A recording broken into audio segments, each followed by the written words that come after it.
Hello friends, आज हम discuss करेंगे डीफिब्रिलेटर बाईफेजिक डीफिब्रिलेटर के two main functions. First is like how to deliver shock and second how to do pacing. Okay, through two techniques we can deliver shock.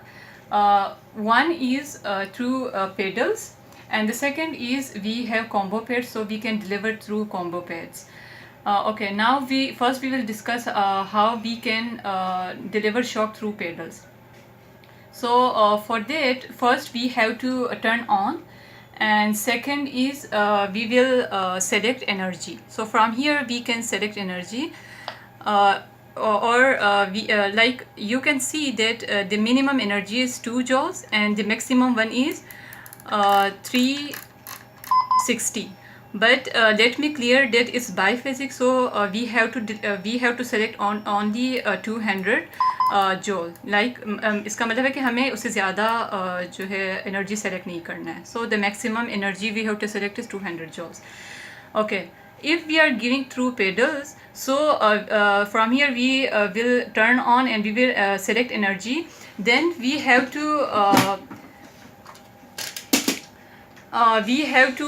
charge from here. You can see the button, and then we have to deliver shock like from here. We have to press these two buttons simultaneously when we are giving shock.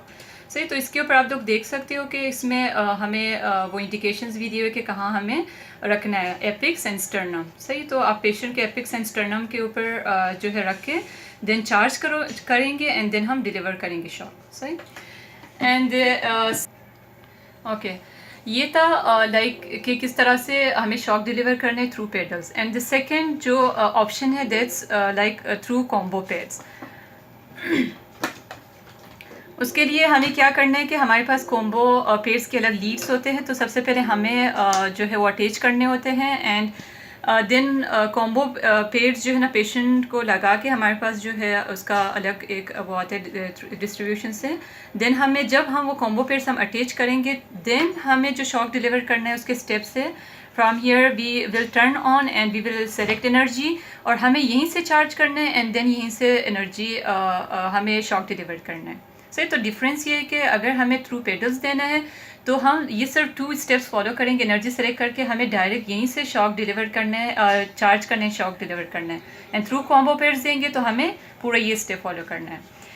ये था DC shock. हम इसके through synchronise shock भी दे सकते हैं. सही, वो अनसिंक्रोनाइज shock था. अगर हम सिंक्रोनाइज शॉक देंगे तो उसमें डिफरेंस ये आता है कि हमें ऑन करने के बाद हमें सिंक्रोनाइज जो है प्रेस करना होता है, देन हम एनर्जी सेलेक्ट करके charge and then shock deliver करेंगे. सही, तो ये इंपॉर्टेंट है कि हमें सिंक्रोनाइज पहले ऑन करना है. Okay, now moving towards pacing. तो पेसिंग के लिए हमारे पास जो है ऑप्शन होता है अगेन कॉम्बो.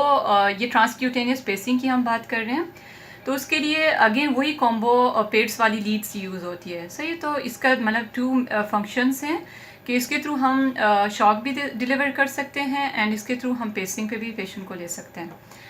ओके, ऑन करने के बाद जो है इसके लिए इम्पॉर्टेंट ये है कि वी शुड नो कि हमें रेट कितना सेलेक्ट करना है, करंट कितना सेलेक्ट करना है. सही, सो लाइक कार्डियोलॉजिस्ट या प्राइमरी टीम विल डिसाइड कि हमें कितना रखना है. ओके, इसके लिए एक और इम्पॉर्टेंट चीज़ है, हमें पता होना चाहिए कि पेसिंग के भी क्योंकि डिमांड मूड होता है एक एंड नॉन डिमांड मूड भी होता है. सही, तो पेसिंग अगर हम ऑन करते हैं उससे पहले हमें ये पता होना चाहिए, और we will select that whether we have to pace the patient through demand mode और non demand mode. For example, अगर हमें डिमांड मोड पे पेशेंट को करना है, हमने पेसिंग ऑन किया, देन हमें रेट सेलेक्ट करना है एंड देन हमें करंट सेलेक्ट करना है. उसके बाद जो है लाइक ये पेसिंग स्टार्ट हो गई है. Thank you.